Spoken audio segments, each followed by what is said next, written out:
qu'est d'être dans sa présence. Il nous a fait de nouveau confiance, il nous a fait de nouveau un privilège, sinon il nous a fait de nouveau le don de la vie en ce jour et nous pouvons nous tenir dans sa présence simplement parce qu'il l'a décidé, parce qu'il l'a voulu, non pas parce que nous étions meilleurs que ceux qui sont partis. Et je considère que ce n'est pas forcément parce que nous l'avons mérité, mais c'est seulement par sa grâce. Alors j'aimerais que tu puisses élever ta voix avec moi et que tu puisses bénir le Seigneur pour cette grâce déjà qu'il t'a fait de te garder tout au long de cette journée. Pour certains, nous sommes allés au travail. Pour d'autres, nous sommes allés à nos lieux d'études et nous sommes revenus en bonne santé, sans accident, sans mauvaise nouvelle. Et ce soir, nous nous retrouvons dans la présence de Dieu pour entendre Dieu nous parler.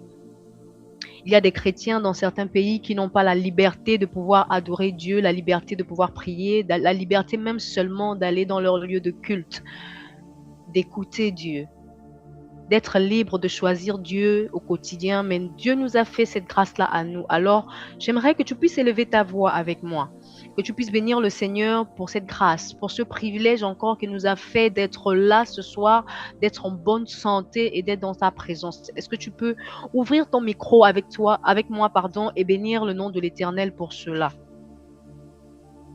Je ne t'entends pas. Est-ce que tu peux ouvrir ton micro si tu es comme moi, si tu penses que c'est une grâce que Dieu t'a fait d'être là, est-ce que tu peux ouvrir ton micro avec moi et commencer à bénir le nom du Seigneur? Ce n'est pas que tu étais peut-être meilleur que celui qui est parti, qui a dormi hier et qui ne s'est pas réveillé ce matin, mais c'est seulement à cause de cette grâce que Dieu a voulu te faire et me faire également. Alors élève ta voix avec moi et commence à parler à Dieu. Bénis le Seigneur pour cette grâce. Père, je te bénis et je te célèbre. Merci parce que tu nous as encore fait cette grâce d'être là, Père. Nous ne nous fatiguerons jamais de te dire merci. Merci parce que tout ce qui nous arrive, c'est seulement par ta grâce. Tout ce que nous vivons, tout ce que nous traversons, Éternel, c'est seulement parce que tu l'as décidé, Père. Nous sommes encore ce soir dans ta présence. Tu nous as ramenés, Éternel, dans ta présence afin d'entendre ta voix, afin que tu puisses davantage nous parler, Père. Et je crois que c'est un privilège que tu nous as fait. C'est une grâce imméritée, Éternel, que d'être là, d'être en bonne santé, Éternel, alors que certains sont sur des lits d'hôpitaux, alors que certains, Éternel, n'ont pas la chance de t'entendre parler, alors que certains n'ont même pas la chance de se retrouver dans ta présence. Tu nous as fait, Éternel, nous, cette grâce. Tu nous as choisi encore ce jour pour renouveler le souffle de vie. Et pour cela, nous te disons encore merci. Merci, Jésus, pour cette grâce. Merci pour tes bienfaits. Merci de nous avoir ramenés encore. Merci de nous avoir épargné de mauvaises nouvelles, Seigneur. Merci de nous avoir encore gardés et préservés, Éternel, de tout mal dans le nom de Jésus. Merci encore, Seigneur. Merci, Jésus. Alors, j'aimerais que tu puisses encore élever ta voix avec moi et que, alors que nous avons écouté cet enseignement de dimanche, je veux reconnaître que moi, ça m'a fait énormément de bien d'entendre toutes ces choses parce que parfois, nous ne réalisons pas vraiment comment nous vivons notre vie chrétienne et parfois, nous avons l'impression que Dieu nous demande beaucoup. Parfois, nous avons l'impression que Dieu nous demande de sacrifier tellement de choses. Et alors que j'écoutais cet enseignement, je comprenais que Dieu, alors qu'il te donne quelque chose, pour que Dieu te donne quelque chose, il faudrait également que toi, tu lui donnes quelque chose. En fait, il faudrait que tu donnes à Dieu quelque chose de bon pour qu'il te donne quelque chose de meilleur. Et alors que j'écoutais cet enseignement, j'étais extrêmement bénie parce que je comprenais que dans l'ère où nous nous trouvons aujourd'hui, c'est vrai que c'est tellement difficile de mettre Dieu devant toute chose parce que nous pensons au travail, nous pensons aux enfants, nous pensons au mariage, nous pensons à tellement de choses et parfois nous nous disons que Dieu comprend. Il comprend que ça aussi, c'est important. Mais parfois, nous mettons Dieu après ces choses. Et parfois, nous avons du mal à nous sacrifier pour Dieu, nous avons du mal à donner à Dieu. C'est étrange, mais je me suis dit, et si Abraham n'avait pas donné Isaac? Pourquoi alors que Dieu marchait avec Abraham pendant tout ce temps, il a fallu que ce soit au moment où Abraham décide finalement de donner à Isaac qu'il se rende compte qu'effectivement, Isaac était son serviteur. Ça veut dire que parfois nous servons le Seigneur, mais Nous n'avons pas encore posé un acte qui fait que Dieu puisse se dire, maintenant je reconnais que tu me sers, maintenant je reconnais que vraiment j'ai la première place dans ta vie. Peut-être que pour certains, c'est par rapport à la dîme, peut-être que pour certains, c'est par rapport aux offrandes, peut-être que pour certains, c'est par rapport au service. Que tu poses cet acte qui te demande tellement de sacrifices. Et là, Dieu te regarde et il se dit, maintenant je reconnais que je suis le premier dans ta vie. Maintenant, je reconnais que tu es capable de tout sacrifier pour moi. Mais j'aimerais que ce soir, nous puissions prier pour nos cœurs. Pour certains, parfois, nous sommes en train de servir et à un moment donné, nous décidons d'arrêter de servir. Mais avant de décider d'arrêter de servir, nous oublions la raison pour laquelle nous avions commencé à servir. La raison pour laquelle nous aimions être dans la présence de Dieu. La raison pour laquelle nous avions commencé même à donner nos dîmes, parce que pour certains, nous commençons à donner, nous commençons à faire pour Dieu, et à un moment donné, nous considérons que nous en faisons trop. Mais j'aimerais que ce soir, nous puissions prier pour nos cœurs. Parce que c'est du cœur que viennent toutes choses. Alors que nous avions décidé de servir le Seigneur, nous avions pris cette décision. Ce n'était pas une exigence, ce n'était pas une loi, ce n'était pas une contrainte. C'était de notre propre cœur que nous avions décidé de suivre le Seigneur. Nous avions décidé un jour de suivre Dieu, de faire Dieu notre priorité, de faire de Dieu, notre unique priorité avant toute chose. Et aujourd'hui, ça a changé. Et j'ai envie de dire que si ça a changé, c'est que le cœur a été touché. Si ça a changé, c'est que quelque chose à l'intérieur de nous n'est plus comme au début. Alors que j'écoutais ce message, je me disais que Seigneur, qu'est-ce qui a changé à l'intérieur de moi? Quelle est la perception que j'avais de toi qui fait qu'aujourd'hui, je ne te donne peut-être plus comme je me donnais avant? Mais je suis convaincue que tout a commencé par le cœur. Alors j'aimerais que tu puisses élever ta voix avec moi et que tu puisses prier pour ton cœur. Qu'alors que tu as entendu cet enseignement et que tu continueras encore ce soir à entendre cet enseignement, que cet amour soit renouvelé, que ton cœur, qui est peut-être devenu un cœur de pierre, qui s'est peut-être endurci avec le temps, avec les épreuves, avec les sacrifices, que ce cœur revienne vers Dieu. Que Dieu reprenne la première place dans ta vie. Est-ce que tu peux élever ta voix avec moi quelques minutes?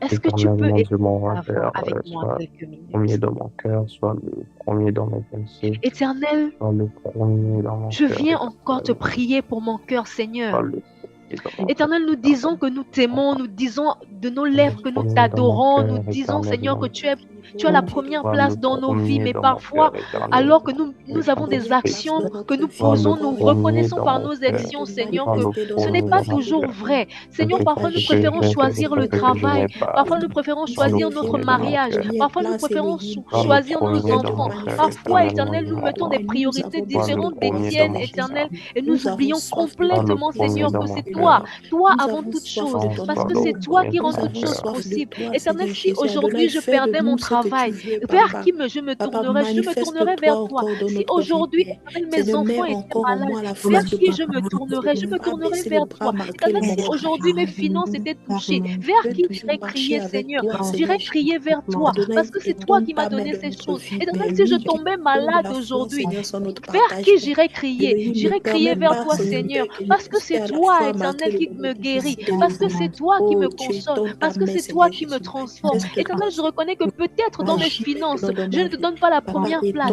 Peut-être dans mon travail, je ne te donne pas la première place. Peut-être que dans ma vie quotidienne, je ne te donne pas la première place, Père. Éternel, ce soir, je me répands devant toi. Je te demande pardon, Éternel. Et je reconnais, Seigneur, que je t'ai mis derrière et que j'ai mis quelque chose d'autre, Éternel. Éternel, je refuse, Éternel, que tu puisses, que cet amour que j'ai pour toi, Éternel, s'éteigne, que cette priorité que j'avais j'avais décidé de te donner, plus de éternel, ta soit donné à présence autre dans chose. mon Éternel, je jour, ne plus de refuse ta d'être une révélation, idolâtre. Seigneur Éternel, Jésus. je veux ce soir que mon Manifeste-toi, cœur soit Seigneur Père. Je te demande renouvelé, que encore mon pardon, cœur soit Seigneur Jésus Père. retransformé. Si deux fois, Éternel, je Seigneur, veux j'ai ce soir pensé mal renouveler contre mon toi, amour Seigneur pour Jésus. toi. Je Je te demande reconnais, encore pardon, éternel, que Seigneur tout Jésus ce Père. que Si j'ai, c'est j'ai, toi qui me le Père, donnes. Je j'ai reconnais, fait des Seigneur, que choses ce pour mon travail, c'est Seigneur toi qui me Père. le donnes. Que ces finances, c'est toi Père, qui j'ai me les mis donnes. ça en Je priorité reconnais, par rapport à Seigneur, toi. Je que te demande parfois pardon, je n'ai Seigneur pas été Jésus. fidèle. Pardonne-moi, Mais je Seigneur, pour reconnais, tous Seigneur, que mes malgré fautes. tout, tu m'as Pardonne-moi, gardé. Seigneur Tu m'as Jésus, Père. Oh mon protégé. Tu Dieu, m'as Père. gardé de Je te tout mal, remercie, Père. Seigneur, pour C'est ta pourquoi ce bonté dans soir notre vie. encore, Merci dans pour ta ton amour présence encore. éternelle, Merci, je me Seigneur, parce que répands. Je jusqu'ici, Seigneur refuse, Jésus, Père, éternel, de si te nous donner vivons, c'est mon pas ta cœur sans mes grâce, c'est finances. le lit. Ce Nous soir, sommes là, c'est pas j'accepte, ton éternel, amour. de te Si donner nous mon sommes là, cœur, de Seigneur, c'est tout par te ta donner, de présence, te donner Seigneur, mes dans notre finances, vie. éternel, Oh de Dieu te des donner esprits, le tout prophète, je te dis entièrement, merci. éternel. Je Merci reconnais que ce pour tout soir, encore. je décide Merci à encore, nouveau Père. Ce de soir faire de encore, toi, Élie, Seigneur, plus de toi dans le notre vie, premier dans plus de tout, ton amour Seigneur. encore, plus de ta présence dans le Je me nom de réponds Jésus. en toi, éternel. Oh Seigneur Je Jésus, te redonne ce pardonne-nous, soir la Seigneur Jésus. première place. Agis maintenant dans notre vie, Seigneur. Mets Oh, encore je en te moi la demande volonté de pardon pouvoir te encore, chercher Seigneur, encore plus dans les de t'avoir donné profondeurs. mon cœur, mais d'avoir Toi, laissé Seigneur, mes dans le finances nom de derrière, Jésus. d'avoir Parce que laissé les biens agis maintenant. matériels passer avant toi, d'avoir laissé mon travail passer avant toi, Baba, d'avoir Shikoro, laissé mes Korobo, besoins Shekere, Baba, passer Shikoro, après toi, Korobo, d'avoir Shekere, laissé Baba, ma Korobo, famille Shekere, Baba. passer après toi, éternel, d'avoir laissé, éternel, le manque passer après toi. Oh Jésus, ce soir, je veux tout te donner. Ce soir, éternel, prends cette place que je t'avais donnée, la première place dans ma vie. La première place, Seigneur. Oh, je te bénis encore, Seigneur, je te célèbre, car tu es fidèle. Dans mes faiblesses, éternel, tu es ma force et je le reconnais. Dans mes imperfections, éternel, tu es toujours là. Même lorsque je ne suis pas fidèle, toi, tu l'es. Éternel, même lorsque je m'éloigne de toi, toi, tu es toujours avec moi. Tu ne m'abandonnes pas, tu ne me délaisses pas. Tu continues à pourvoir à chacun de mes besoins, malgré tout. Pour ça encore, je te célèbre. Sois élevé, Papa. C'est dans le puissant nom de Jésus que nous avons prié et j'aimerais que tu me donnes un bon Amen ce soir. Amen. Amen, amen, Amen, amen, amen. Gloire à Dieu, gloire à Dieu. Que Dieu vous bénisse. Je vais passer la parole à Papa. Amen. Shalom. Bonsoir à tous. Bonsoir, Papa. Père, nous te bénissons et nous te disons merci. Merci pour ta présence et merci pour la grâce que tu nous fais de nous tenir ce soir. Je remets entre tes mains ces instances. Je te prie de nous oindre et de nous accompagner. Surtout que nous puissions avoir la compréhension et l'ouverture d'esprit qui va avec. Dans le nom de Jésus. Amen. Amen. Amen. ITS, bonsoir. Bonsoir, Papa.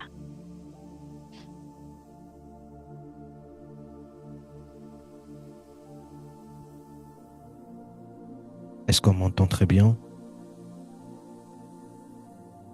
On vous entend très bien, Papa. Amen, amen. 5 sur 5. On dirait que vous dormez. Est-ce qu'on m'entend très bien? Ok. Alors, nous allons poursuivre notre enseignement et je voudrais que quelques personnes m'aident à nous rappeler ce qui a été dit dimanche. Nous eûmes parlé dimanche sur la thématique qui est la nôtre. Mon cœur est à Dieu, mais pas mes finances. Alors, qu'est-ce que vous avez eu à retenir dimanche? J'aimerais que vous puissiez me faire un rappel digne d'un enfant d'ITS. Donc, c'est-à-dire, si quelqu'un vous pose la question de savoir, mon cœur est à Dieu, mais pas mes finances, qu'est-ce que ça veut dire? Qu'est-ce qu'on nous a dit la dernière fois? Vous devez être capable de lui faire comprendre la thématique sur la base de ce qui a été dit la dernière fois. Donc, qui peut nous aider à nous rappeler cela?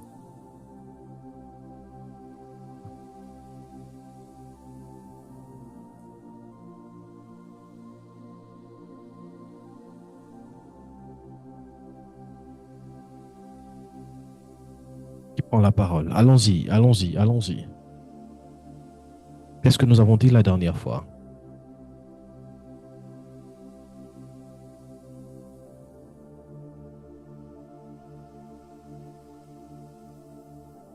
Olivia, tu as la parole. Qu'est-ce que tu as retenu? Bonsoir à tous.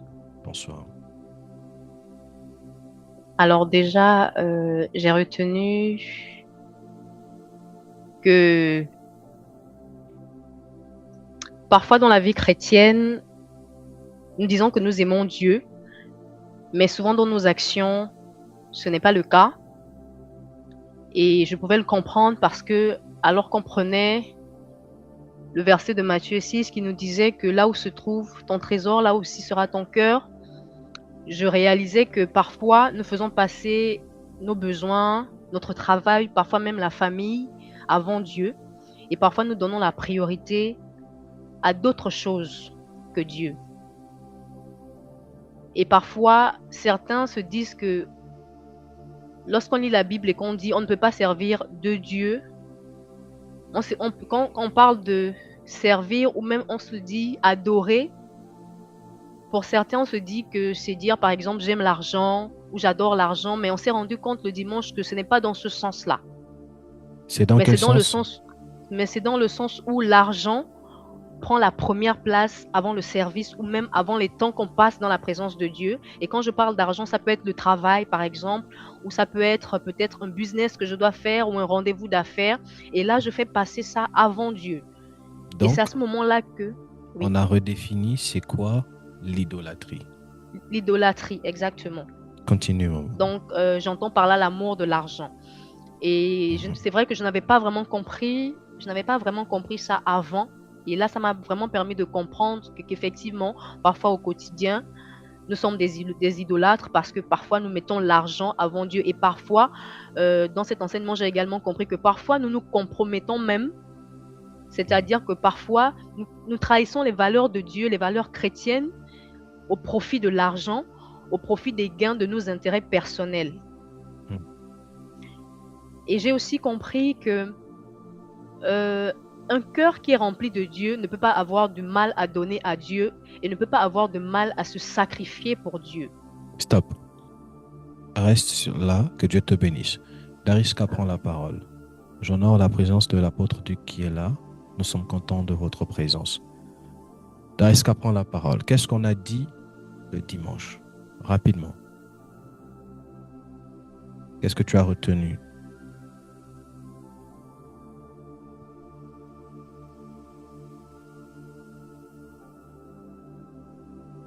Dariska n'est pas là? Ok. Si Dariska n'est pas là, que quelqu'un d'autre... Srezilia est là? Charlie, tu te prépares. Eunice également. Qu'est-ce que nous avons dit le dimanche dernier? Bonsoir à tous. Bonsoir.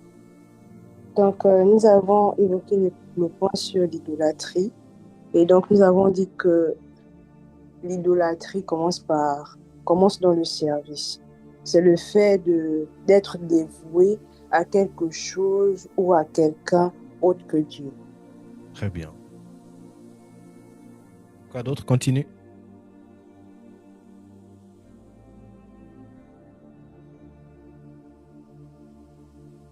Et ce que j'ai retenu, que l'idolâtrie, c'est le fait d'aimer quelque chose plus que Dieu. C'est-à-dire que si je vais, par exemple, aimer le travail et je vais mettre mon travail à la place de Dieu. C'est ça l'idolâtrie. D'accord. Charlie?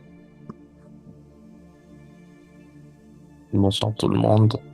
t'en sors? Moi, ce que j'ai retenu du dimanche, c'est que premièrement, il y a une subtilité inconsciente parfois que on ne fait pas souvent entre l'idolâtrie et aimer, et que parfois la barrière peut être très mince, vraiment très mince, et que l'autocritique qu'on peut avoir, c'est au niveau des sacrifices, afin de se poser des questions. Est-ce que les sacrifices que je fais hors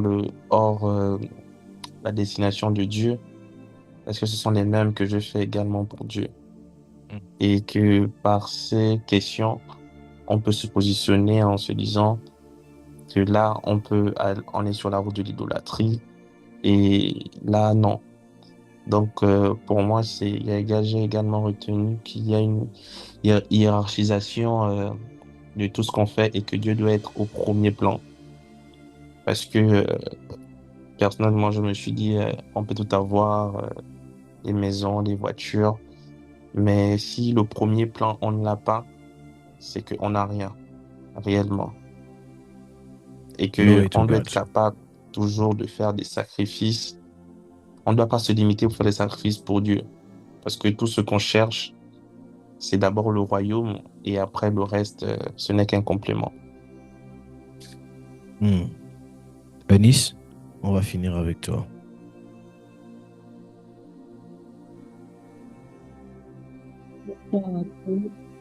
Parle un peu plus fort.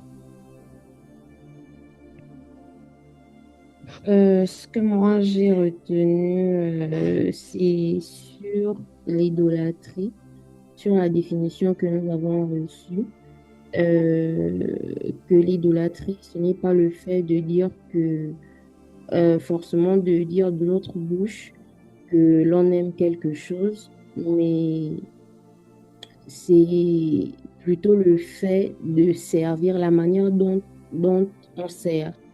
Par exemple, dans l'Église, si on prend le contexte de l'Église, dire que on aime Dieu ou l'argent, c'est plutôt la manière dont on sert Dieu dans l'Église qui montre notre désir, notre dévotion. Et par rapport au fait que l'idolâtrie aussi, c'est plus les actions que l'on pose. Ok. Que Dieu vous bénisse. Shabrada kadus. Lay down the legli venamane iskature de levegia dias. Sabre de lede glante le meno atus que terre de blaina gadas. Alors, que Dieu vous bénisse. Est-ce qu'on peut me mettre une autre mélodie, s'il vous plaît? Nous avons parlé effectivement. J'ai l'impression que mon micro il est touffu. On m'entend bien? Très bien. Ok. Nous avons parlé sur mon cœur est à Dieu, mais pas mes finances. Et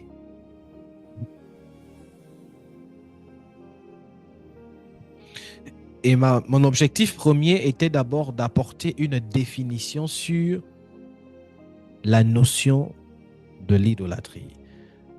Et je bénis Dieu pour ceux dont vous avez eu à faire comme résumé. Pour ceux-là qui n'y étaient pas, à l'instar de Leïla, de Maman Julie, de Ellie, de Diouf, et de certaines personnes qui n'y étaient pas, allez-y suivre l'enseignement sur YouTube. Vous y retrouverez l'intégralité. Et prenez le soin d'avoir des habitudes des fils et des filles du royaume. Quand vous avez eu à manquer un culte, rassurez-vous que vous le réécoutez en ligne. La thématique actuellement, elle est d'actualité parce que je pense que peut-être si Dieu nous le permet dans un futur programme, nous parlerons spécifiquement sur l'idolâtrie en 2026. Sur qu'est-ce que l'idolâtrie en 2026. Sur la redéfinition de l'idolâtrie en 2026.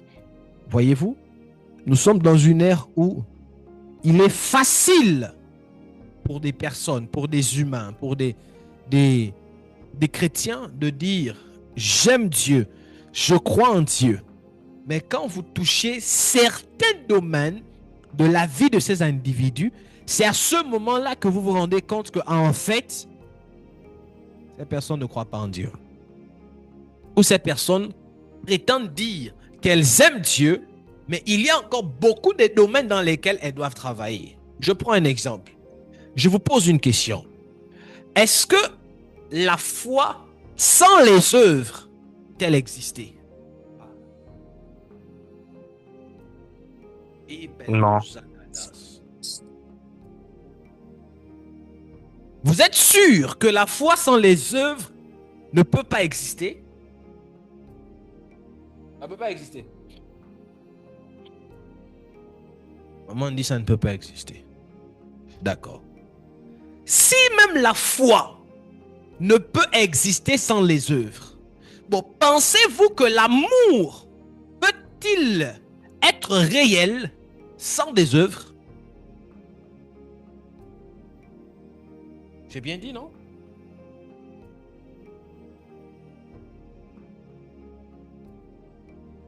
Rien que là, c'est simple et c'est clair. Beaucoup d'entre nous, là, nous sommes des idolâtres. Mais nous refusons de l'admettre. Charlie l'a dit, j'ai aimé sa définition. Il y a un baromètre quand on dit qu'on aime Dieu. Il suffit juste de voir, tu te sacrifies plus pour qui? Est-ce que c'est pour Dieu ou c'est pour autre chose? Si tu accordes beaucoup plus de sacrifices pour autre chose que pour Dieu, ça voudrait dire que tu aimes Dieu comme toi. Tu penses l'aimer. Mais en réalité, lui ne sait pas que tu l'aimes. Et c'est là où c'est dangereux. Écoutez ce que Jésus dit à Pierre. Jésus, il dit à Pierre, à 3 reprises, Pierre, m'aimes-tu? Pierre dit oui. Deuxième fois, Pierre, m'aimes-tu? Pierre dit oui. Troisième fois, Pierre, m'aimes-tu? Pierre s'attriste. Et Jésus dit, mes brebis. En d'autres termes, si tu m'aimes, je dois voir ton amour dans la façon dont tu traites, tu gères mes brebis. Parenthèse que j'ouvre. Normalement, les enseignements comme sur les finances, on ne devait pas prêcher ça à l'église. L'une des choses pour lesquelles on prêche sur les finances à l'église, c'est parce que vos cœurs sont très durs. On doit vous expliquer pourquoi vous-même vous devez donner pour être béni. Regardez comment les choses sont. C'est-à-dire, c'est toi qui dois être béni. C'est nous qui devons t'expliquer pourquoi toi tu dois donner pour être béni.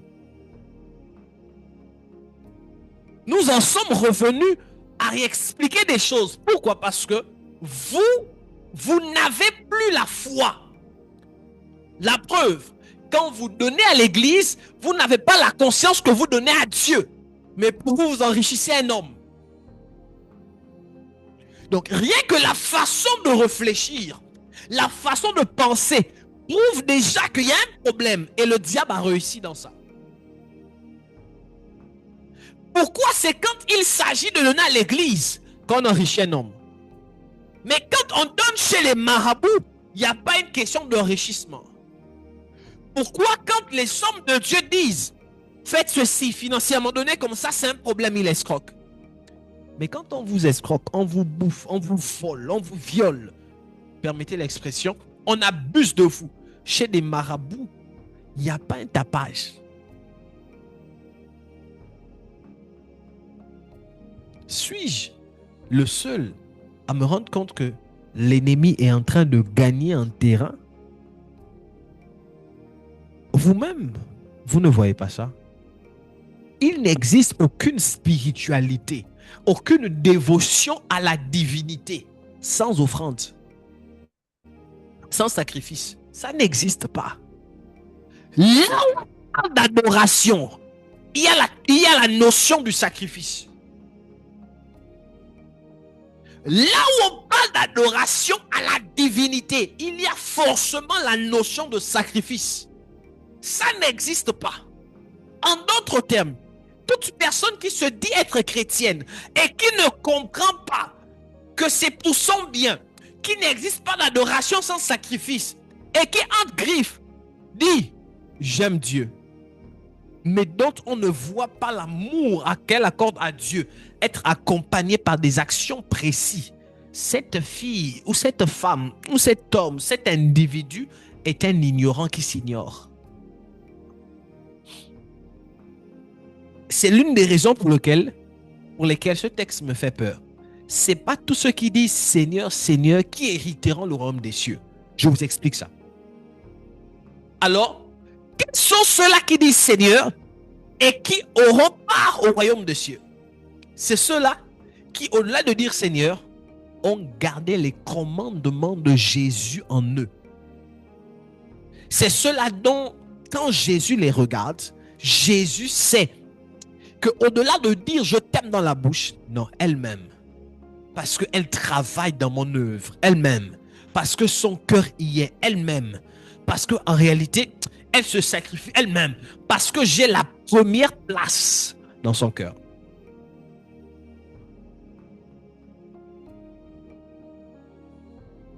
Et la dernière fois, nous eûmes défini l'idolâtrie.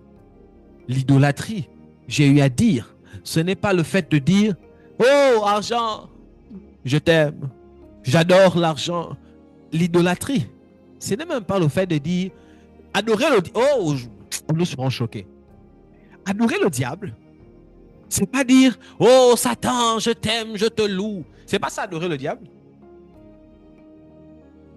Beaucoup de gens pensent que, écoutez les amis, si l'idolâtrie, c'était dire des paroles, si adorer le diable, c'était dire je t'adore Satan, mais personne n'a là en enfer, ça devait être trop facile. Ça devait être trop facile. Si c'était facile de servir le diable, mais tout le monde devait aller au ciel. Parce que je suis de savoir que non. Là, je suis en train de servir le diable. J'ouvre une parenthèse. Si en fait c'était facile que le diable arrive comme ça et puis il dit oh, je dis un nom comme ça, je sais pas, Élie, oh me voici, je suis le diable. Serre-moi, serre-moi, serre-moi, serre-moi. Ça devait être trop facile. Ça devait être trop facile. Quand Satan veut détourner quelqu'un, le premier lieu qu'il cherche, c'est le cœur. Quand il est écrit, garde ton cœur plus que toute autre chose, car c'est de lui que te viennent les sources de la vie. Parce que c'est ce qui remplit ton cœur qui détermine ton appartenance. Je vous explique. Si toi tu aimes les choses du monde, or les choses du monde ne sont pas de Dieu, en d'autres termes, tu n'as peut-être pas dit Satan, Satan, mais tu sers Satan. Parce que dans ton cœur, c'est plein des choses du monde. C'est aussi simple que ça, mais subtil. C'est très simple, mais très subtil. Et c'est là où vous allez voir des chrétiens dire « Oh non, Dieu voit le cœur, Dieu connaît. Oh non, l'apparence, Dieu. » On aime justifier certains caractères, mais au fond de nous, on sait que ce qu'on dit là, c'est des mots. Mais en réalité, au plus profond de nous, on ne réalise pas ces paroles. Toi-même, au fond de toi, tu sais, je ne suis pas encore vraiment converti. Il y a des choses que je dois laisser. Tu sais, voici mes passions. Tu sais, voici les choses que j'aime. Tu sais que bon, Dieu n'aime pas ça. Tu sais que ce n'est pas bon. Mais, c'est trop fort.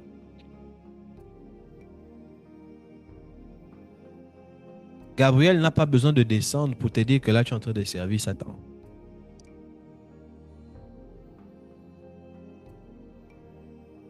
Seigneur, je t'aime. Je t'aime, papa. Oh Seigneur, je t'aime. À l'heure du programme, à l'heure du culte, tu choisis entre... Il est déjà 19h45 pour ceux qui sont au Sénégal. Non, mais bon, je vais d'abord vite terminer ma série là. Vite là. Bon, je vais peut-être arriver. Bon.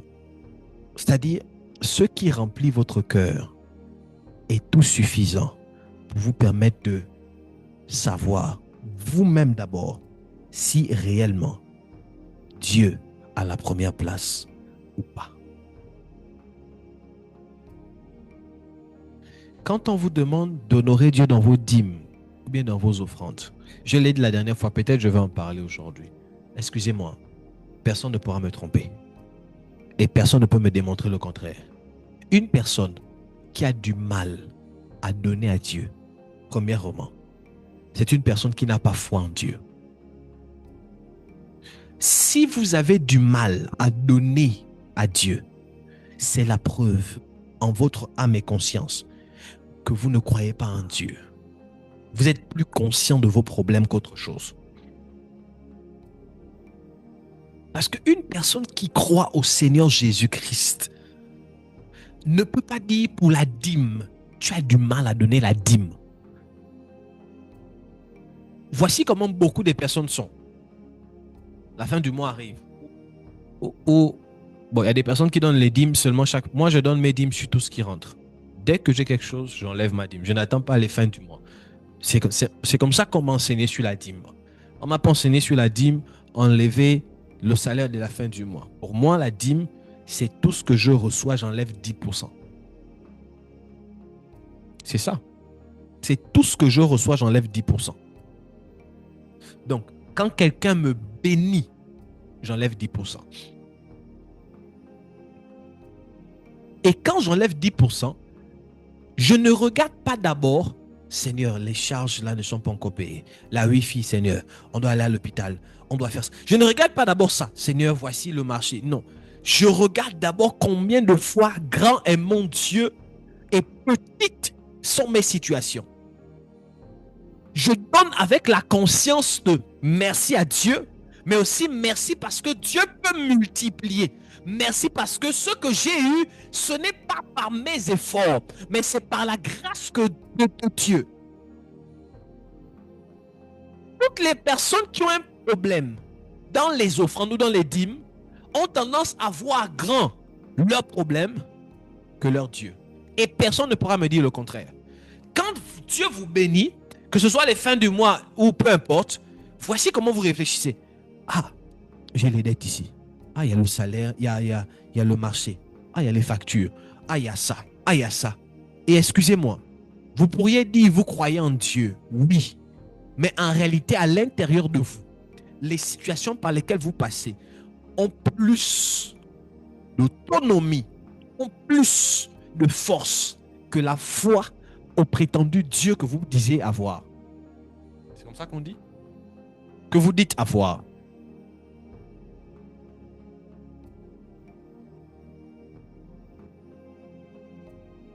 Ça fait en sorte que, excusez-moi, vous posez des actions, mais sans évoluer.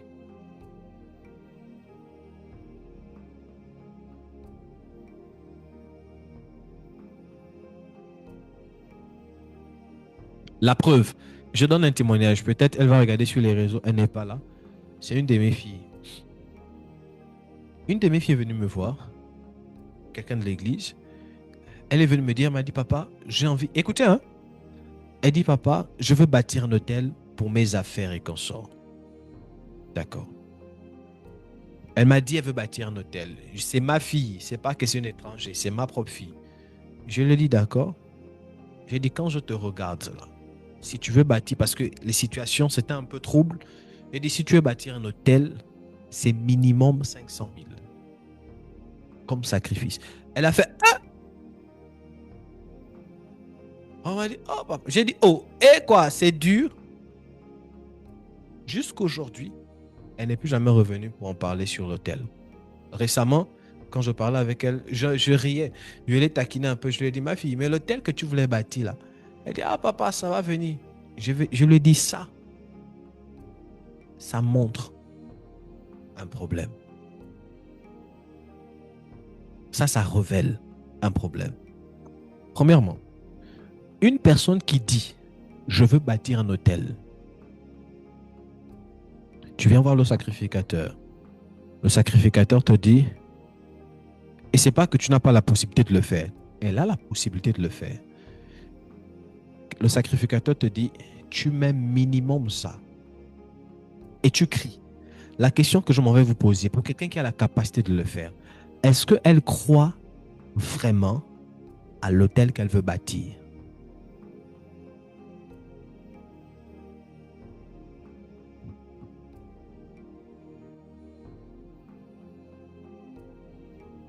À la lumière de ce que j'ai eu à vous dire, selon vous, est-ce que la personne croit réellement à l'autel qu'elle veut bâtir?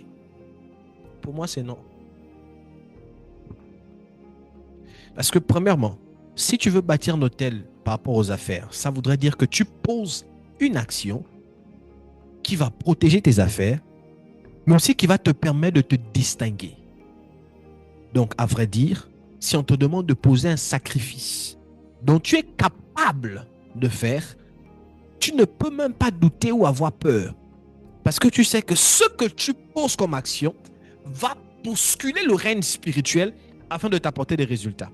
Mais si tu dis, il y a deux choses. Soit tu as un problème avec le donné, soit tu poses des actions auxquelles tu ne crois pas. Tu voulais peut-être faire plaisir à X ou Y personne, ou bien tu voulais te convaincre que ça devait marcher. C'est ça? On vit une spiritualité dans laquelle on fait des choses par monotonie. On ne croit pas. Et même quand on veut croire, on décide de ne pas se donner à fond. On se met à la réserve. Comme si on veut tester Dieu. Ça, c'est la preuve que Dieu n'a pas la première place. Donc, quand vous écoutez le thème « Mon cœur est à Dieu », mais pas mes finances. En fait, c'est un thème un peu, je ne sais pas si on peut utiliser l'expression allégorique. Non, c'est pas l'expression là. C'est un thème comme mon cœur est à Dieu, mais pas mes finances. C'est comme pour dire c'est pas possible en fait. C'est pas possible. Je ne sais pas quelle métaphore on peut utiliser pour ce thème-là. C'est pas possible de dire mon cœur est à Dieu, mais tes finances ne suivent pas. Voyez les finances ici comme autre chose qui prend notre cœur autre que Dieu. C'est-à-dire la chose qu'on prétend dire, la chose qui prend tout notre cœur, toute notre attention, bien plus que le Dieu auquel on prétend aimer. Voilà, c'est une métaphore. Je pense que c'est ça. C'est une métaphore. Mon cœur est à Dieu, mais pas mes finances. C'est impossible. Parce que là où est ton trésor, là sera aussi ton cœur. En d'autres termes, si ton trésor est au ciel, alors tu vas aimer les choses de Dieu. Mais si ton trésor, c'est l'argent, alors tu ne pourras pas aimer les choses de Dieu. C'est ainsi que tu ne viendras dans la présence de Dieu que par intérêt. Mais donne-moi le travail. Papa, le travail. Papa, le travail. Le travail, papa, le travail. Papa, le mariage. Et quand Dieu te donne ça, tu pars. Et c'est ce qu'on observe aujourd'hui dans les églises. Moi, je ne crois pas aux fidèles qui servent Dieu réellement et qui excusez-moi, vous qui êtes sans emploi là, sans activité. Moi, je ne crois pas en votre service. Je ne crois pas à ça. Vous pouvez être vrai, je ne doute pas. Moi, j'ai dit, je ne crois pas. Parce que c'est Dieu qui voit le cœur. La preuve qu'une personne aime Dieu, ce n'est pas quand elle n'a rien. Ce n'est pas quand elle est sans emploi. Que Dieu donne l'emploi. Que Dieu donne le mariage. Que Dieu donne l'enfant. Que Dieu donne un salaire de 2000 €. Ou 1 million chaque fin du mois. Avec des primes, avec des voitures. Et après, tu observes. C'est là que tu sauras si j'aime Dieu là. C'est tout d'actualité. Les amis, quand on est pauvre, on a des problèmes. Nous tous, on aime Dieu. Hein? Nous tous, on aime Dieu. Mais quand on commence à être béni, c'est là maintenant où on sait voir si réellement, Seigneur, je t'adore, comme on disait là. C'est pour les vrais. Je peux choquer certaines personnes. Mais il est difficile de connaître la véritable adoration quand on est pauvre. Il est difficile. de connaître réellement c'est quoi adorer Dieu quand on est pauvre.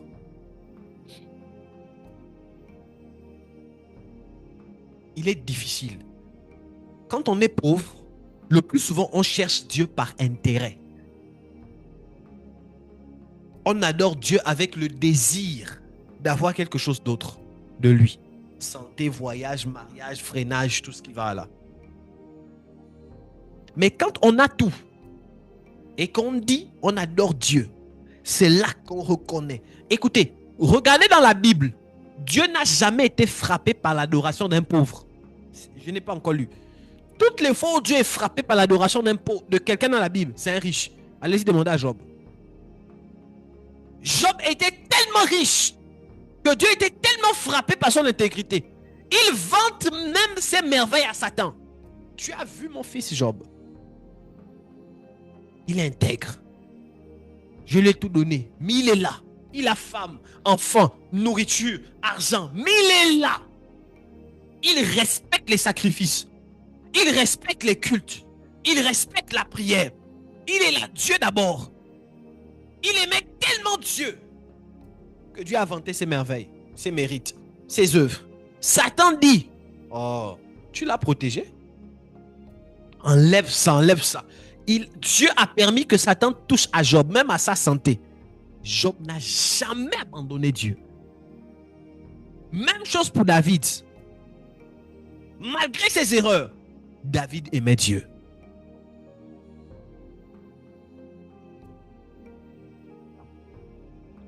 Si vous qui avez lu toute la Bible là, citez-moi le pauvre dont Dieu a été émerveillé par son adoration ou par son service. Le pauvre par son adoration dans la Bible. Personne. Même pas Lazare. Lazare, le pauvre, en enfer même, dans le sein d'Abraham, joue l'identité de... Est-ce que vous savez que notre identité terrestre nous suivra? Lazare pauvre sur la terre, dans le sein d'Abraham, l'homme riche dit à Abraham, envoie Lazare, le pauvre. Donc l'identité de pauvreté l'a suivi jusque là-bas. C'est une parenthèse, ce n'est pas mon thème, mais je profite de parler de ça. Il serait difficile pour vous de pouvoir devenir prospère financièrement si vous ne connaissez pas la véritable adoration. Écoutez-moi très bien. Dans toutes les sectes qui existent, l'ascension vient de qui on adore. La prospérité est la conséquence d'une adoration. Et l'adoration se manifeste par le sacrifice. Abraham dit, restez ici, Genèse chapitre 22.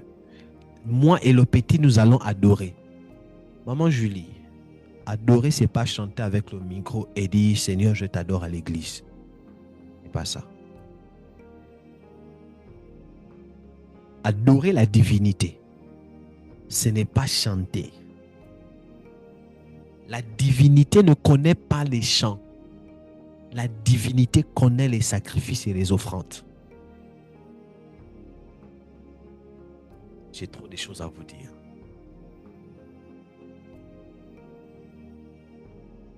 Dans les textes, il y a ce qu'on appelle, la Bible dit quoi? Fortifiez-vous ou quelque chose comme ça. Édifiez-vous par des psaumes, des hymnes, c'est ça? Et des cantiques spirituels. Quand on parle des cantiques spirituels, on parle des cantiques inspirés. On dit édifiez-vous par des psaumes. Les psaumes, c'est ce qui est dans nos Bibles. Par des psaumes, par des chants, je crois. Et par des cantiques spirituels. On dit édifiez-vous, fortifiez-vous. C'est se reconforter. Maintenant, quand on parle de l'adoration, la première chose que l'on voit d'abord, ce n'est pas qui chante. La première chose que l'on voit d'abord, quand on parle d'adoration, je veux une autre mélodie, ce n'est pas qui chante ici, ce n'est pas qui fait alto, ténor, sopran, mélodie, gamme de do. Ce n'est pas d'abord ça. quand on veut voir qui adore, on veut d'abord voir qui a mis quoi sur l'autel. Là, on parle d'adoration. Dans toute divinité, je veux le dire, il y a toujours une notion d'offrande. C'est la raison pour laquelle, quand vous entendez les hommes de Dieu inspirés par Satan, il faut me couper ça, c'est prophète Azaphamel qui parle. Là, vous entendez des hommes de Dieu inspirés par Satan qui vous disent qu'on vous escroque, ou bien des personnes qui disent revenez aux sources, ou bien des personnes qui disent les hommes de Dieu vous escroquent. Quand on vous demande l'offrande, les dîmes, ou et consorts, c'est des hommes inspirés par Satan qui ne cherchent pas seulement à détruire tout le système, mais qui veut vous empêcher d'adorer. Parce que là où on parle de l'adoration, on parle de sacrifice, on parle d'offrande. Donc, l'objectif que le diable recherche, c'est vous empêcher d'adorer. Parce que vous ne connaîtrez aucune ascension financière, aucune ascension en termes de prospérité, si vous n'adorez pas. Citez-moi quel est l'homme dans la Bible qui s'est enrichi en chantant. Quel est l'homme dans la Bible qui s'est enrichi en chantant? Commençons par Abraham. Abraham s'est enrichi comment? En suivant Dieu, en adorant, sacrifice, autel. Même chose avec Isaac, même chose avec Jacob. Tous les patriarches. Et quand vous étudiez la vie de Jacob, la vie de Job, vous vous rendez compte que c'était les mêmes choses. Autel, sacrifice, autel, sacrifice, offrande. Et ils sont devenus prospères. J'ouvre une parenthèse. Je vais vous parler de ça. Nombre chapitre 31. Nombre 31. Je cherche le texte rapidement.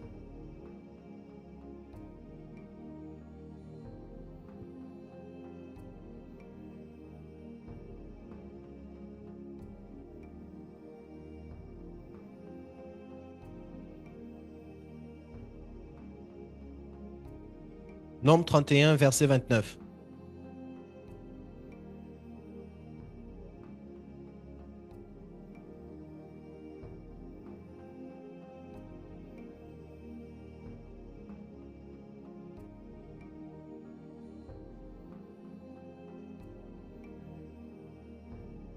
Allons-y rapidement. Nombre 31, 29.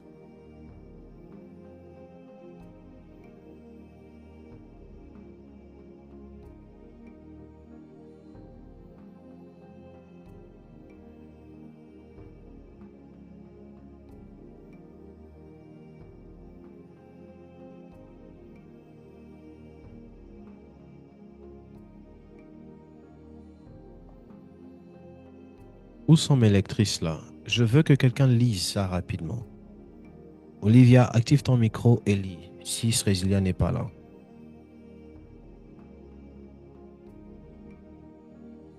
là. Nombre 31, verset 29, la Bible dit: vous le prendrez sur leur moitié et tu le donneras au prêtre Éléazar comme une offrande à l'Éternel. Ok. C'est pas le texte que je veux. C'est pas le texte que je cherche. Ok, va dans Nombre, chapitre 7, verset 23.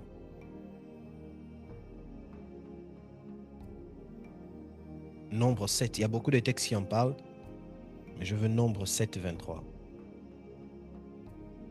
Écoutez très bien ce que le texte dit.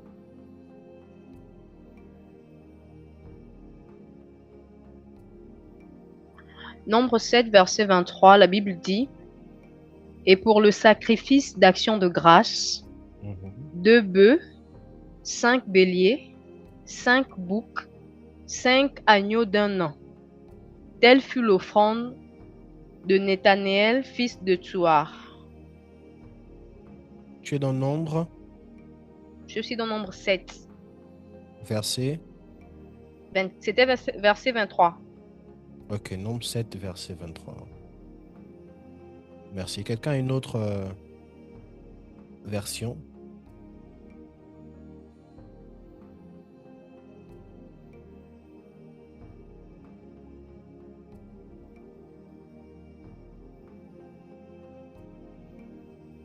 Ma Bible me fait défaut ici.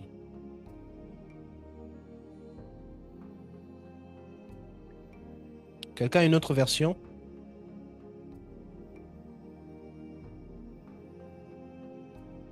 Ok, je vais lire. Nombre 7, 23. Dans sa version, on parle de sacrifice d'action de grâce. Dans ma version, on dit ceci. Et pour le sacrifice de prospérité, 2 taureaux, 5 béliers, 5 jeunes boucs, 5 agneaux d'un an. Telle fut l'offrande de Nathanaël, fils de Tsoar. Et pour le sacrifice de prospérité, ce que sa version appelle sacrifice d'action de grâce, l'expression que, en fait, ce que cache ce sacrifice d'action de grâce, c'est en fait le sacrifice de prospérité. Donc, il y avait des sacrifices, on est dans le nombre, que les enfants d'Israël faisaient. Ce n'était pas pour dire Seigneur, pardonne-moi. Ce n'était pas pour dire Papa, tu es où? C'était des sacrifices spécifiquement liés à la prospérité. C'est typique comme une personne quitte chez elle, elle va voir un marabout pour dire, ou un ganga, pour dire écoute, j'ai envie de commencer un business, je veux réussir, brahazuzamanes. Je veux réussir dans tel domaine. Papa, comment on peut faire? Et le nganga va dire, va, prends 2 bœufs, prends 4 machins, prends ça, viens. Et on va te travailler. Donc le peuple d'Israël aussi faisait ça avec Dieu. Donc, il y a ce qu'on appelle sacrifice de prospérité. C'est-à-dire, eux, ils prenaient de leur offrande, de leurs bêtes, ils partaient sacrifier pour avoir la prospérité dans un domaine. C'est pour vous dire, il n'existe pas de réussite sans adoration de la divinité. Et la divinité ne s'adore pas par des mots. On adore la divinité par des sacrifices. Donc si quelqu'un dit, j'aime Dieu, et que tu as du mal à te sacrifier pour Dieu, par ton temps, par tes finances, par beaucoup de choses, tu es un ignorant qui s'ignore. Tu n'aimes pas Dieu. Tu fais semblant. Et vous ne pourrez jamais avoir des résultats concrets dans vos vies. Never. Quelqu'un comprend ici? Est-ce que je vous aide ici? Amen. Donc, comprenez déjà les choses autrement. Donc, à ITS, quand on dit on va adorer Dieu, ce n'est pas d'abord louer, chanter. Non. C'est aux offrandes. C'est dîmes là. C'est offrandes là. Laissez-moi vous parler cœur à cœur et puis je vais vous choquer. Durant des moments de culte, comme là on est là en ligne, vous n'êtes pas béni si après que je vous parle comme ça, vous ne faites pas offrande. Vous n'êtes pas béni. Vous n'êtes pas béni.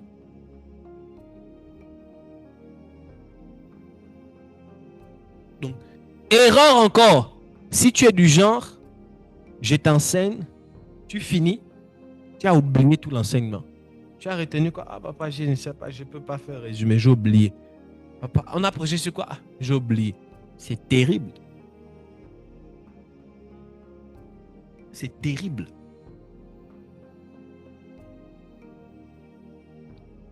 Avant la fin de l'année, que Dieu nous fasse grâce d'aménager la salle.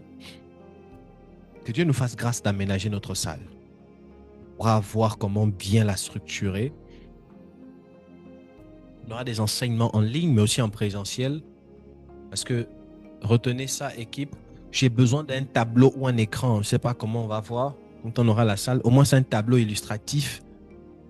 Il y a des choses, je vais vous enseigner sur l'adoration. Vous allez comprendre des choses. Vous allez vous rendre compte que ce qu'on fait là, on a du mal à avancer parce qu'on n'applique pas les règles Il y a quelques temps en arrière, j'ai donné un enseignement chez mon frère sur le chandelier à bouger.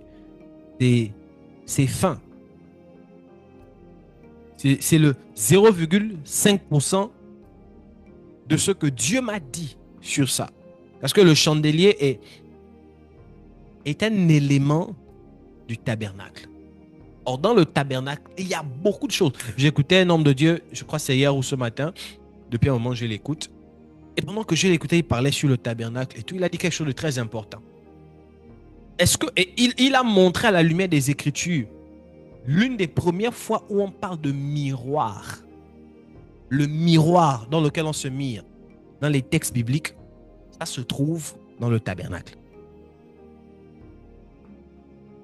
Donc, les miroirs que les Nganga prennent là, vous qui avez peur de mettre les miroirs, voici aussi les chrétiens. Je connais des personnes, même des hommes de Dieu, hein, lui, pas des miroirs chez lui. Pourquoi? Non, ce sont les portes, papa. Ce sont les portes, le diable peut passer, c'est là où on vous voit. Votre raisonnement montre déjà que, en fait, permettez-moi, vous croyez plus à la sorcellerie qu'à Dieu. Parce que même aussi en Christ, on utilise les miroirs. Ah, je suis prophète Azafamel. Et je vais vous montrer ça un jour. Là où on parle des cuves, des reins, où on se lave les mains là, dans le tabernacle, il y a miroir là-bas. C'est écrit dans vos textes. Je crois que c'est dans Nombre, ou dans Lévitique ou Exode. Miroir. Qu'est-ce que le miroir fait dans un endroit sacré? Dans les autres langues copiées, ça chez nous. Ça existe chez nous.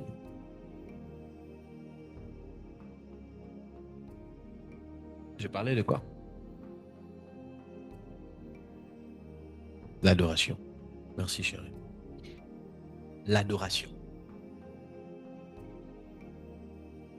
Tout commence par là. Que quelqu'un me dise Amen. Amen. Amen. Ça, c'était juste... Amen. Amen. Ça, c'était une parenthèse. Vous voyez, quand je vous prêche comme ça, je ne m'attends pas, ou ce que j'attends de vous, c'est pas que vous puissiez pratiquer ça une fois. Non. Si vous faites une fois, après vous abandonnez, c'est que vous n'avez pas compris. Vous devez faire ça tous les jours. Vous devez faire ça tous les jours. Vous devez pratiquer la spiritualité tous les jours. Qui a écouté les notes que j'ai envoyées dans le groupe de l'église hier ou avant-hier? Hier soir, c'est hier soir. Qui a écouté ces notes-là que j'ai envoyées dans le groupe de l'église?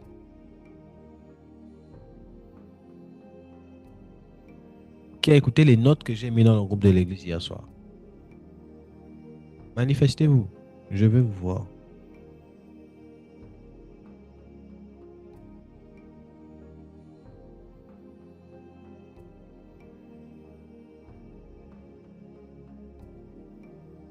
Personne n'a écouté ça.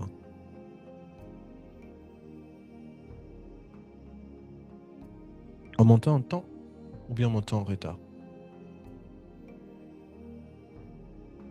Donc ça veut dire que j'ai envoyé des notes dans le groupe de l'église et personne n'a écouté.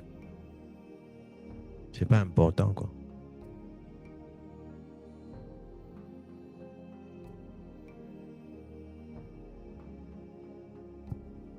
Maman dit pourtant les gens réagissent. Non, c'est juste que c'est le fake. Ils ont fait semblant de réagir mais ils n'ont pas écouté. Maman Julie n'a pas écouté, Strésilia n'a pas écouté, Dariska n'a pas écouté. Quand je demande de réagir, vous ne réagissez pas. Donc ça veut dire que tout le monde là, personne n'a écouté les audios que j'ai envoyés hier à, je crois, à 22h du Sénégal. C'est terrible. Ça en dit long. C'est très grave.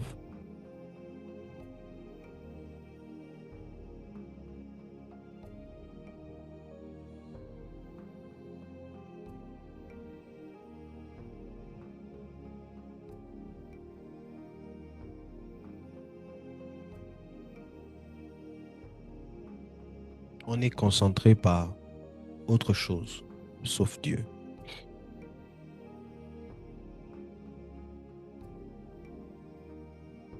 Notre cœur est rempli sur autre chose, sauf Dieu.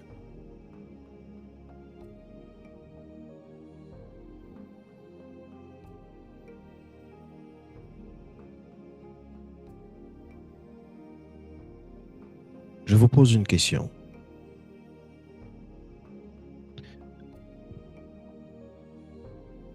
Peut-on avoir un cœur? Peut-on avoir son cœur à Dieu et refuser ses finances à Dieu? Peut-on dire que l'on aime Dieu et refuser ses finances à Dieu?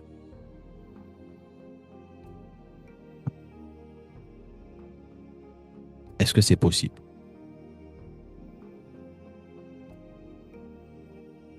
Non.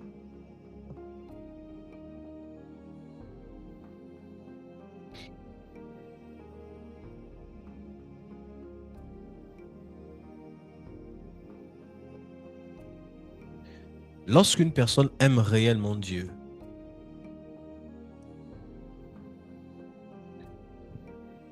la relation qu'elle a avec Dieu ou l'amour qu'elle a pour Dieu impacte toute sa vie. Cela impacte son temps, cela impacte ses talents, cela impacte ses relations, cela impacte ses décisions, cela impacte ses finances. Dire que tu aimes Dieu et tu n'as pas le temps pour Dieu, c'est du mensonge.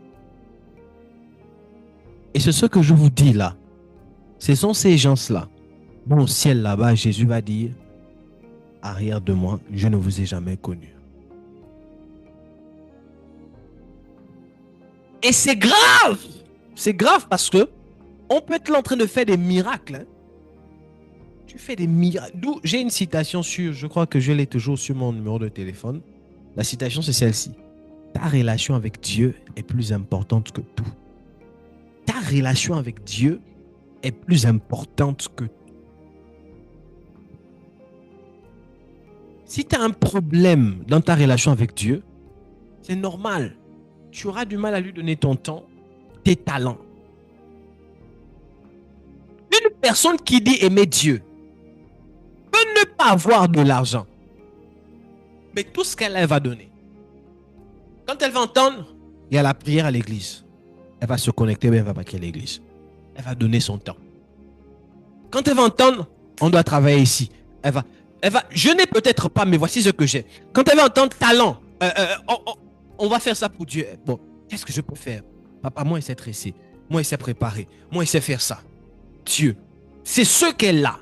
Elle va se donner. Quand tu aimes réellement Dieu, ça impacte tout. Ton temps, tes talents, tes relations.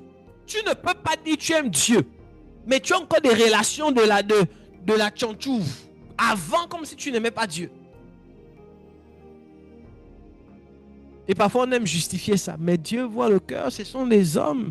Bon, je marche avec eux, mais on n'est pas de la même nature. Vous allez finir par vous ressembler parce que qui s'assomme se ressemble. Tu ne peux pas dire que tu aimes Dieu, tu continues à manger avec à marcher avec les prostituées. Manger avec les fumeurs des chambres. Même si tu les aimes, à un moment donné, il doit avoir une distinction. Tu aimes Dieu, mais tu t'habilles comme si, je ne sais pas, il n'y a pas de différence. Parfois, je vois certains de mes enfants, filles là, parfois je ne vous parle pas, mais vous vous habillez. Hein? Le nombril dehors, la poitrine dehors, les cuisses dehors. Je suis tombé sur le Facebook de quelqu'un, j'étais le nom par discrétion. Et je suis allé regarder les photos. Je t'ai montré ça. Je suis allé regarder les photos, et seulement elle a dit, là c'est la fille de Daddy. Mais on aime Dieu. Mais on n'est pas encore réellement converti. Mais on aime Dieu. Ah.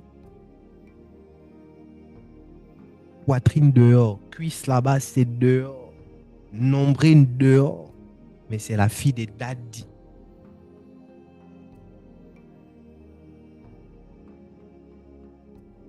Je m'adresse aux jeunes filles là. Et là, je parle à ceux qui ont les Facebook, les quoi là encore, les Instagram, tout ça là. À un moment donné, quand vous décidez de réellement marcher avec Dieu, si vous savez que vous avez publié des photos qui ne cadrent plus avec votre nouvelle nature, allez supprimer ça. Donc, vous avez les photos sur les réseaux sociaux qui ne cadrent pas avec l'enfant de Dieu que vous êtes en train de chercher à devenir, allez-y supprimer ça. C'est-à-dire, quand on voit vos photos là, non, tu es chrétienne, mais quand on regarde la personne qui dit elle est chrétienne, et quand on regarde, c'est compliqué. Il faut supprimer ça.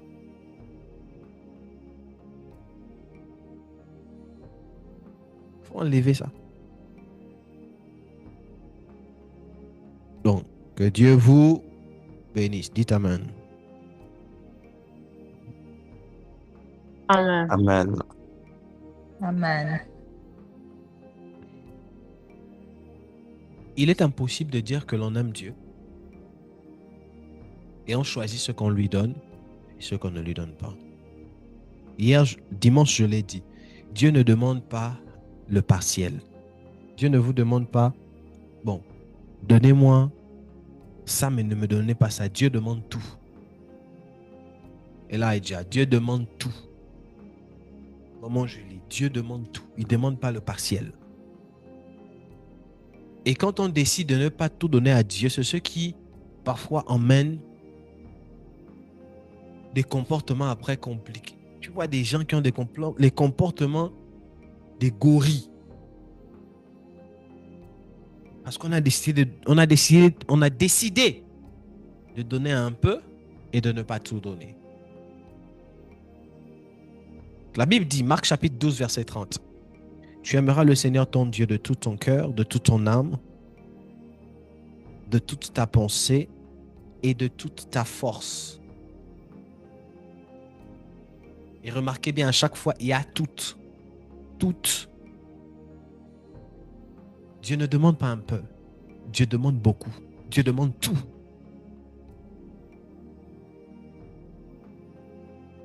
Alléluia. Amen.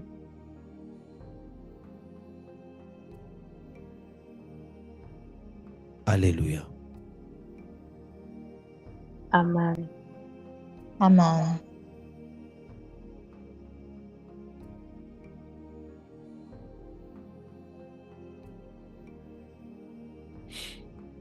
Si vous avez un problème dans le donner, comprenez que il y a une part de vous dans laquelle Dieu n'y est pas encore. Et je l'ai dit la dernière fois, honorer Dieu dans sa dîme ou dans son offrande, c'est quoi? C'est avoir la capacité de dire quand vous donnez votre offrande ou votre dîme à Dieu, c'est quoi? De manière basique, avant de rentrer dans les choses plus profondes, vous êtes en train de montrer la suprématie de Dieu dans vos finances. Vous êtes en train de montrer à Dieu que quel que soit ce que j'ai, tu restes d'abord la première personne. Et une personne, quand elle reçoit son argent ou quand elle est bénie financièrement, le premier réflexe qu'elle a, c'est d'abord enlever la dîme. Est une personne qui a été affranchie en elle par rapport au fait de donner. Mais une personne, quand elle reçoit, si vous avez du mal à donner la dîme, comprenez que vous avez un problème. Si vous avez du mal, soyez honnête avec vous. Allez-y faire un travail sur vous. Si vous avez du mal à être sérieux dans la dîme, comprenez que vous avez un problème.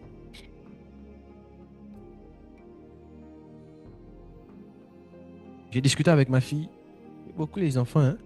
J'ai discuté avec ma fille et je pose la question. La dîme là, c'est où? Elle m'a dit des choses, papa, je ne donne pas la dîme parce que bon, avant quand je donnais et tout. Papa, je préfère donner aux orphelins. Pourquoi pas aider des gens avec? Je lui ai dit, la dîme est un principe qui s'honore d'abord devant Dieu et pas devant les orphelins. Deuxièmement, Parce qu'il y a des gens aussi comme ça. On ne sélectionne pas sa dîme. C'est dangereux.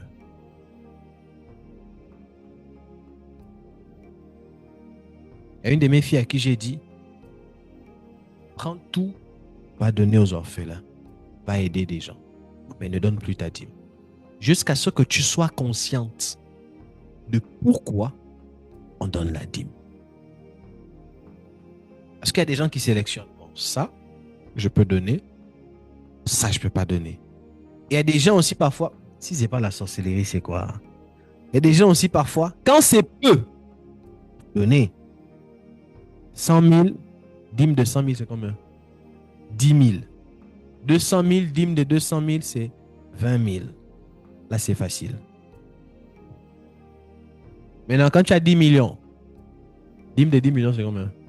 C'est combien? C'est 1 million. Là, tu commences à dire, hey! Ou bien même pas 10 millions. Quand tu as 1 million, dîme de 1 million, c'est combien? C'est 100 000. Tu commences à dire, Seigneur, je préfère aider les gens avec aller de nos orphelins. Et parfois même, tu ne fais même pas. Ça révèle qu'à l'intérieur, il y a des choses qui ne sont pas encore travaillées. Je vais m'arrêter ici pour ce soir. J'ai du mal à avancer à chaque fois. Il y a des lumières qui viennent. Et je vais m'arrêter ici pour ce soir. La prochaine fois, on va aborder un point très particulier. Je veux m'arrêter ici pour ce soir. Je voulais dire quelque chose. Merci Saint-Esprit. C'est la raison pour laquelle, Église, je vous ai dit tout à l'heure, le meilleur moyen de savoir que tu adores Dieu, réellement, le meilleur moyen pour Dieu de savoir que tu l'adores réellement, c'est quand tu es dans l'abondance. Maintenant, il y a aussi d'autres qui réfléchissent comme moi j'ai réfléchi ça avant. Non, Seigneur, quand j'aurai beaucoup, je vais te donner. Pour le moment, c'est peu. Vous vous mentez à vous-même. Parce que si vous ne savez pas être intègre dans les petites choses, ce n'est pas quand ce sera grand que vous serez intègre. Il m'est arrivé, moi aussi, à un moment dans ma vie, de dire à Dieu, non, c'est un peu, Seigneur. Bon, pour le moment, je vais d'abord utiliser. Seigneur, tu vois cette difficulté. Seigneur, tu vois ça. Par exemple, l'argent vient juste. C'est par exemple 100 000 qui vient. Et ces 100 000 là, c'est pour une situation. Je dis, si j'enlève encore 10 000 à dîme, je vais encore chercher où? Et toutes les fois où j'ai raisonné comme ça et que j'ai agi comme ça sans donner ma dîme, ça a été difficile pour moi d'être béni. L'argent peut venir, je solutionne quelque chose, mais après, tu as l'impression que c'est dur pour ramasser même quelqu'un t'appelle, te donne même 5 000. C'est dur, c'est compliqué. Et les charges ne font que, les problèmes financiers ne font que, les difficultés ne font que, tu as l'impression que tu ne t'en sors pas.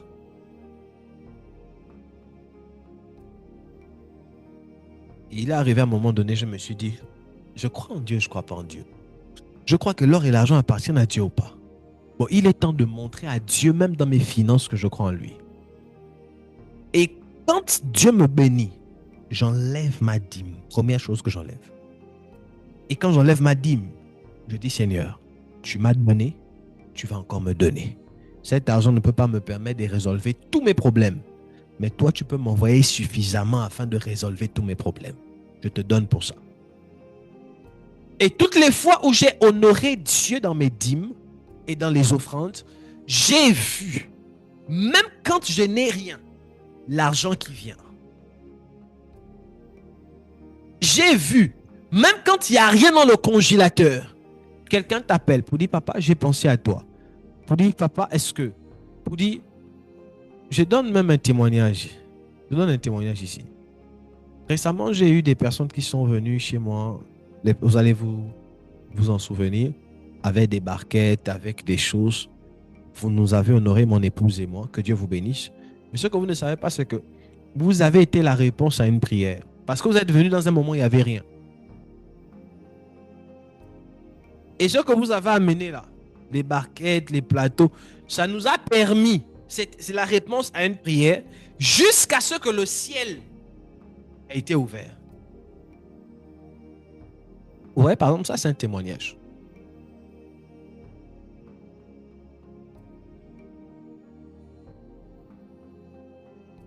Les amis, il y aura toujours des problèmes. Il y aura toujours des manques.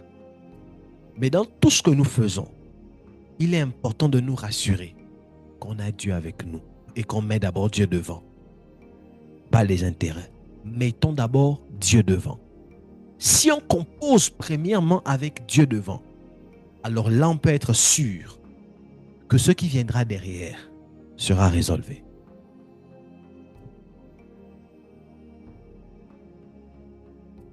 Si on décide d'abord de mettre Dieu devant, le reste viendra. Mais si on veut compter sur nos propres forces, c'est quoi compter sur tes propres forces? C'est quand tu as une entrée, tu te dis non, je vais d'abord résolver ça, je vais. Quand vous êtes béni, quand vous avez des situations, quand ça ne va pas, la première personne à qui vous devez penser, c'est Dieu.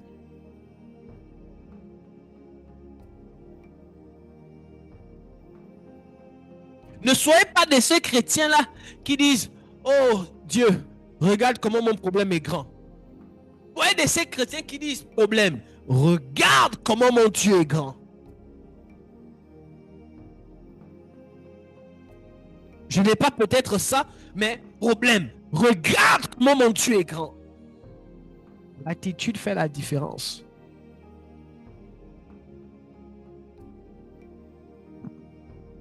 Un homme de Dieu parlait avec sa femme et un frère.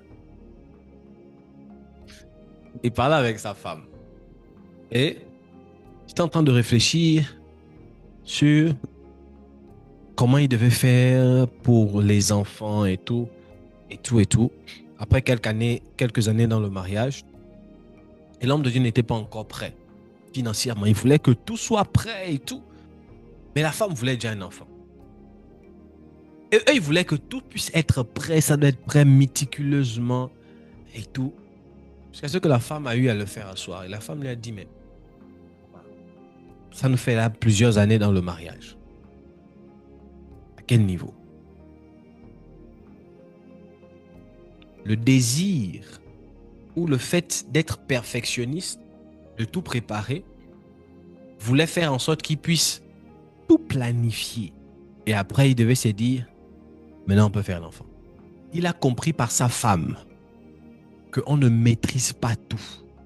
Et il est important pour des grandes décisions de s'en remettre à Dieu. La vie n'est pas contrôlée par ce que vous connaissez. La vie est contrôlée par la personne en qui vous vous confiez. Non, j'ai mal dit. La vie n'est pas... Votre vie là n'est pas la résultante de ce en quoi vous croyez, de ce que vous connaissez, mais c'est la résultante de ce en quoi vous croyez. Vous vous en remettez à qui? Depuis que j'ai compris ça, quand il faut donner à Dieu, je donne. Les problèmes, il y en aura toujours. Les dettes, on va s'efforcer à en sortir. Il y aura toujours des moments où il n'y aura pas à manger. Mais pour donner à Dieu, ça peut ouvrir des portes. Donner à Dieu peut ouvrir des portes. Donner à Dieu peut briser les jougs. Donner à Dieu peut briser la monotonie. Ok. Vous devez comprendre ces choses. Alléluia. Alléluia. Amen. Amen.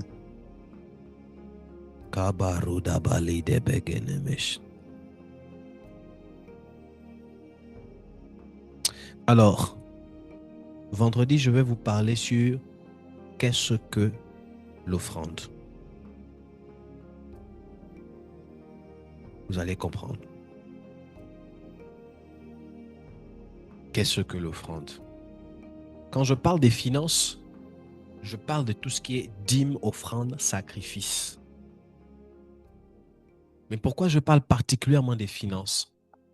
Parce que quand vous ouvrez les textes, L'une des seules choses auxquelles Jésus établit un comparatif, c'est quand il parle d'argent. Il dit, vous ne pourrez adorer deux maîtres. Et voici quand même le mot vient, adorer ou servir, autant pour moi deux maîtres. Soit c'est Dieu, soit c'est Mammon. Quand vous ouvrez dans toute la Bible, c'est l'une des fois où vous vous rendez, où Christ fait un comparatif indirect entre Dieu et l'argent. C'est pour dire que l'argent là, c'est une divinité terrible. Mais ceux qui savent adorer Dieu, l'argent travaille pour eux. Mais ceux qui ne connaissent pas adorer Dieu, travaillent pour l'argent. Quand vous adorez la divinité, l'argent vous suit. Parce que la Bible dit, l'or et l'argent appartiennent à Dieu. Mais quand vous n'adorez pas la divinité, vous êtes esclave de l'argent. C'est la raison pour laquelle aucun franc-maçon, allez-y fouiller où vous voulez, aucun franc-maçon ne recherche l'argent. Les francs-maçons pratiquent l'adoration. C'est de l'adoration que naît la conséquence qu'on appelle l'argent. J'ai vu sur les réseaux sociaux récemment une femme qui est descendue de son véhicule. Je ne sais pas si tu as vu ça. Une femme qui est descendue de son véhicule, bien habillée, elle est descendue. Elle a mis un pagne et tout. Elle a commencé à faire des crises de folie. Elle s'est déshabillée devant tout le monde. Elle vient, gare à un carrefour, elle descend. Et ça s'est passé, je pense, à l'Afrique de l'Ouest. L'Afrique centrale, je ne sais plus trop. Elle s'est déshabillée. Elle a fait des crises, comme si des crises de folie et tout. Elle a fini. Elle est rentrée dans sa voiture. Elle a démarré. Elle est partie.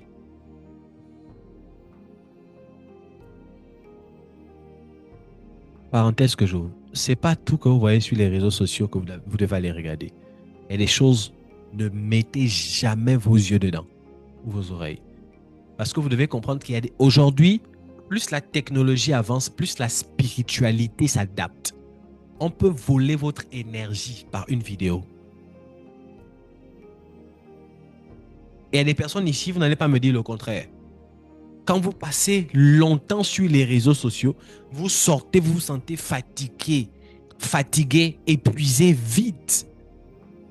Il y a des vidéos sur les réseaux. Quand tu tombes dessus, tu sens que cette vidéo a pris ton énergie. Et parfois, ce sont des vidéos à scandale. Vous allez écouter sextape ici. Oh, Balthazar, c'est Balthazar. Balthazar. Vous allez écouter, oh, une femme ici a fait ça. Oh, quelqu'un a tué ici. Oh, quelqu'un. Et vous partez, vous pensez que c'est juste comme ça. Vous regardez, dans le règne spirituel, les personnes qui ont posé ces actions se nourrissent et prennent vos énergies par la peur, par des excitations, par des choses bizarres, par le fait d'en parler. Et plus vous parlez, plus vous perdez en énergie. Maintenant, vous n'êtes jamais arrivé de vous rendre compte que plus vous parlez d'une situation, mais plus à force de parler, répéter, ça vous épuise. Vous perdez en énergie.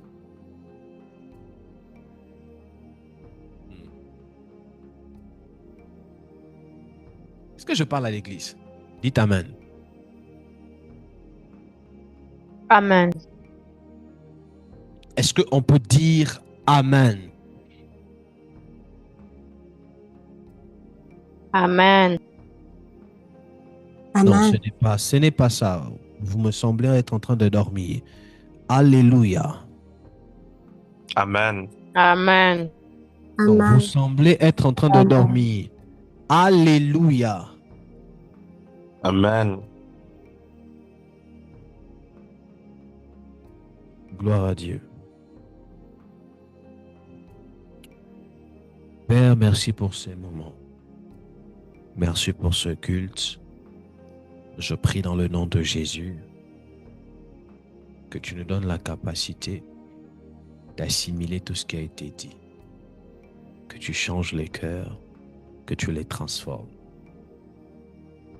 Dans le nom de Jésus. Amen. Amen. Amen.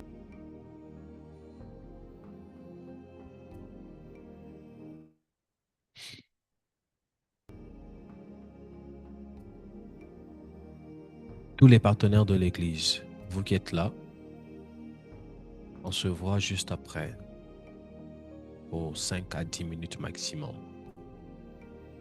directement sur le WhatsApp. Nous avons une rencontre prophétique. Aujourd'hui, c'est le 10. Dès lundi, on rentre dans un programme, rencontre prophétique.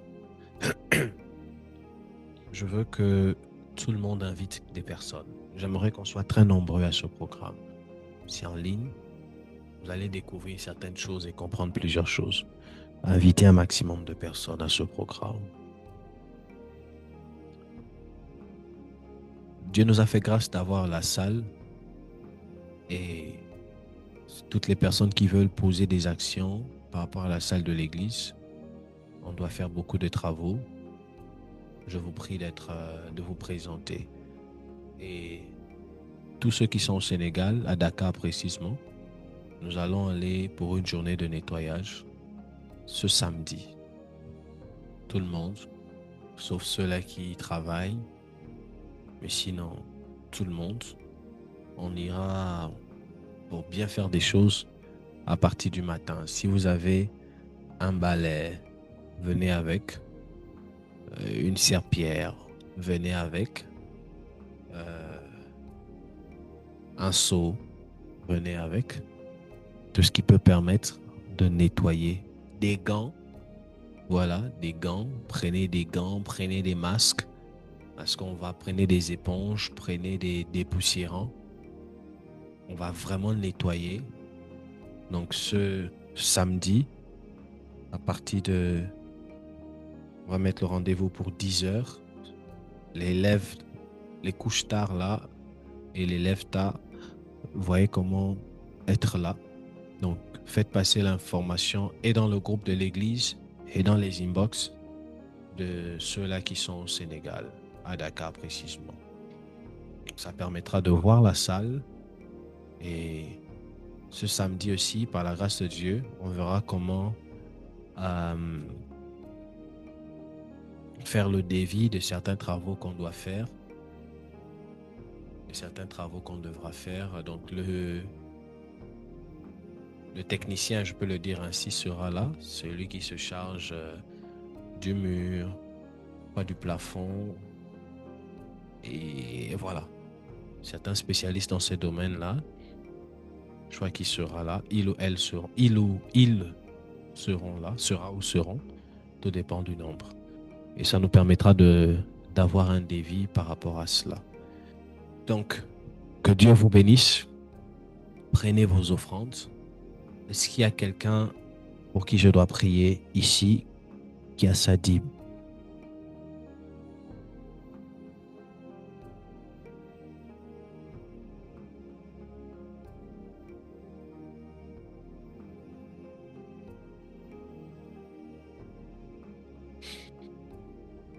Je lève ma main droite et je déclare, Père, dans le nom de Jésus, nous ouvrons le ciel, je l'ouvre en ce qui concerne tes fils et tes filles. Merci de nous prendre et de nous amener très loin dans ton saint nom. Bénis ces mains, bénis toutes ces personnes-là qui ont pensé à toi. Dans le nom de Jésus. Amen. J'ai failli oublier. Amen. Prier pour la maman de maman Lucienne dans vos moments de prière. Aujourd'hui, c'est mercredi. Vendredi, on va prier pour elle. Rappelez-moi cela. Nous prierons pour elle le vendredi. Sa maman est malade et c'est pas facile. Donc, elle a vraiment besoin d'être soutenue dans la prière.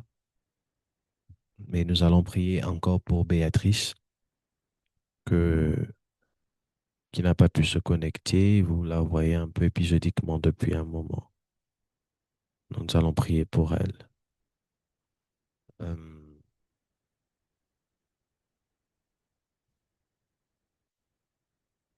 Les choses vont aller davantage plus en profondeur quand on aura la salle. il y a beaucoup de challenges auxquels on fait face. Peut-être on ne vous dit pas, mais que Dieu nous aide. Que Dieu nous aide. Donc, priez également beaucoup pour moi, pour maman aussi, afin que Dieu nous aide. Alors, passez une bonne soirée dans le nom de Jésus. Votre soirée est bénie. Elle est bénie au nom de Jésus. Je la déclare ointe, remplie de grâce, au nom puissant de Jésus-Christ. Amen. Shalom à Amen. tous et à vendredi.